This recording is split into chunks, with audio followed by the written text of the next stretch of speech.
জুবিন গাৰ্গৰ যি মৃত্যু সেই মৃত্যুৰ প্ৰায় 6টা মাহ উকলি যাবলৈ হ'ল, কিন্তু আজি পৰ্যন্ত কিন্তু যি ধৰণে ন্যায় পাব লাগিছিল সেই ন্যায় পোৱা পৰিলক্ষিত হোৱা নাই। যাৰ বাবে এতিয়া আপোনালোকে যদি চায় তেনেহ'লে এইদৰেই জুবিন গাৰ্গক যিসকলে ভাল পায় সেইসকল ওলাই আহিবলগীয়া হৈছে।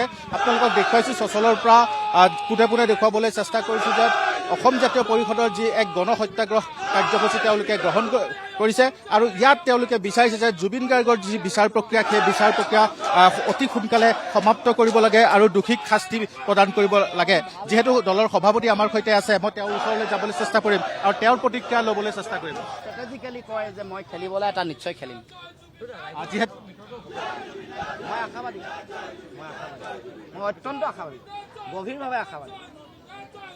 যিহেতু পোনপটীয়া সম্প্ৰচাৰ চলি আহিছে, মই পুনৰ আপোনাৰ ওচৰলৈ আহিছোঁ।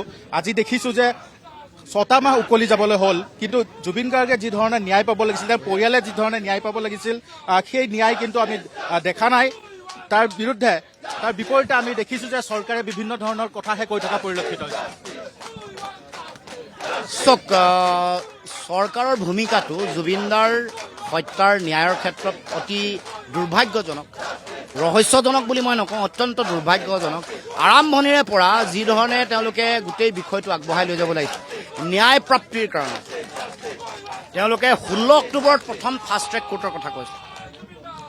চাৰ্জশ্বীট দিয়া দিনাখন 12 ডিচেম্বৰ দ্বিতীয়বাৰৰ কাৰণে কৈছিল, কিন্তু 12 ডিচেম্বৰৰ পিছত ডিচেম্বৰ মাহ অতিক্ৰম কৰিলে, জানুৱাৰী অতিক্ৰম কৰিলে, ফেব্ৰুৱাৰী শেষ হ'বলৈ হ'ল। যোৱা কালি 26 তাৰিখ আছিল, আজি 27 তাৰিখ।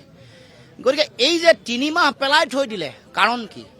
এটাই কাৰণ, জুবিনদাৰ এই যিটো হত্যা, এই হত্যাত তেওঁলোকে ন্যায় দিব খোজা নাই।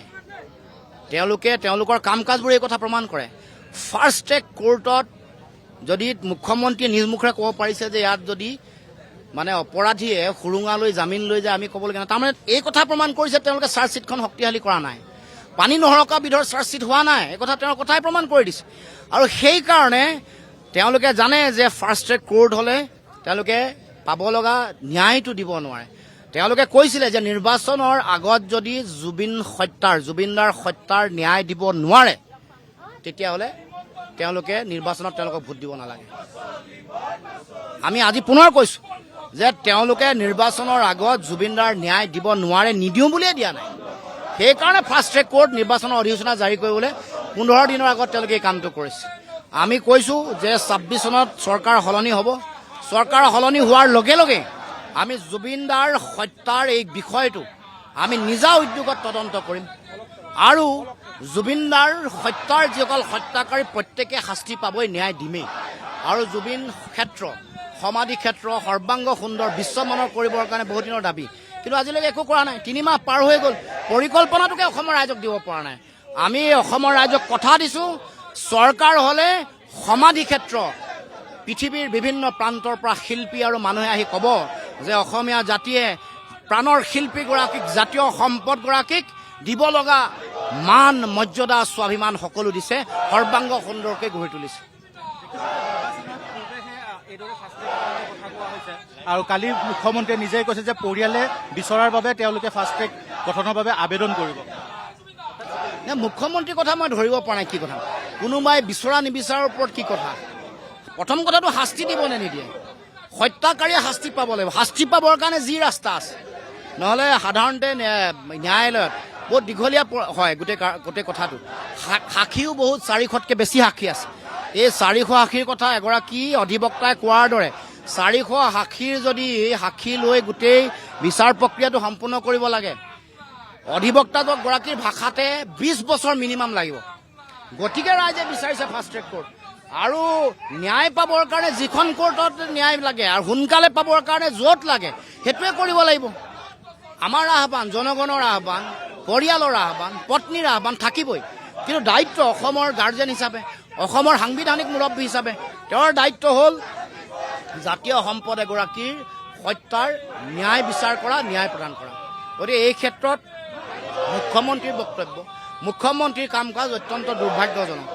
আজিলৈকে মুখ্যমন্ত্ৰীয়ে জুবিন ক্ষেত্ৰ তেওঁ দ্বিতীয়বাৰৰ কাৰণে সৎকাৰৰ পিছত তেওঁ যাবলৈ সময় নহয়।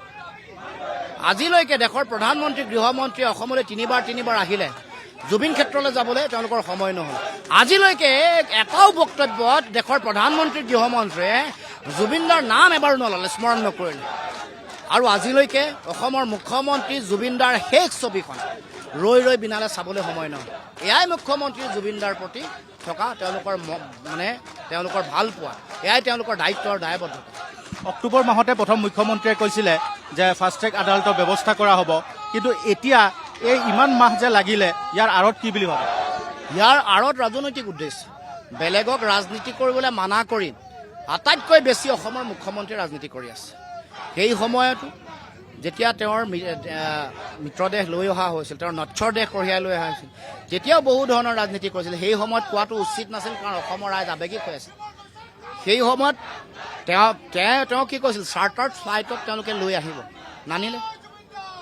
পিছত ক'লে যে জোখত তেওঁলোকৰ চাৰ্টাৰ্ড ফ্লাইটখনৰ জোখৰ হেনো কফিনটো নহয়।